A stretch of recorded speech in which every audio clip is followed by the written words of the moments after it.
Hi, I'm Daniel Donato, and these are my group members. Hi, my name is Carmen. Hi, I'm Hovannes. Hey, I'm Derek. And I'm Jake. And our group presentation is on PTSD. Oh, so what is PTSD?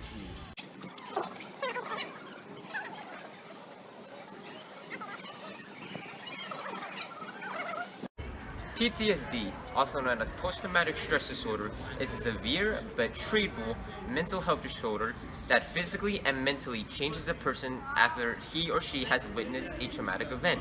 Now, some of the symptoms of PTSD are some of the following, which includes Some changes in behavior include extreme depression, loss of sleep and or appetite, and even some physical symptoms such as loss of weight. These symptoms can then lead to suicide.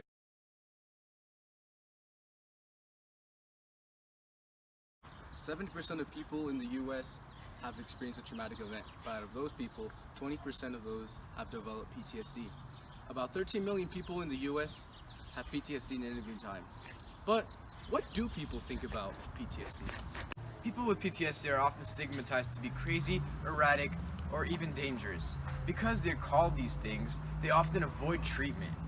But when they get treatment, they're often resistant to these names and helps them.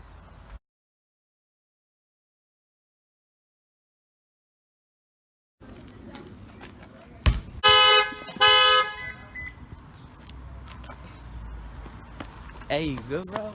Yeah, just give me a second.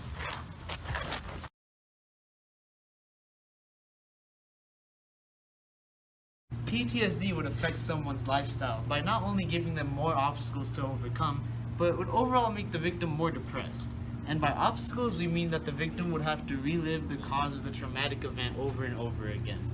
For example, if a person suffered a severe car crash, they might be afraid to drive for the rest of their life. Another thing they'd have to deal with is the guilt and the anger of just being in that car crash.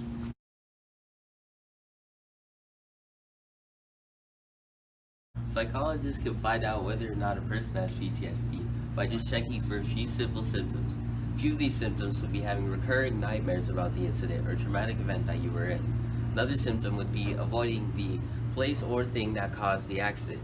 An example of that would be someone who gets in a car crash and develops PTSD. If the person would have a fear of cars, whether driving or even touching one, it would be a sign of PTSD, which then could be diagnosed by a therapist.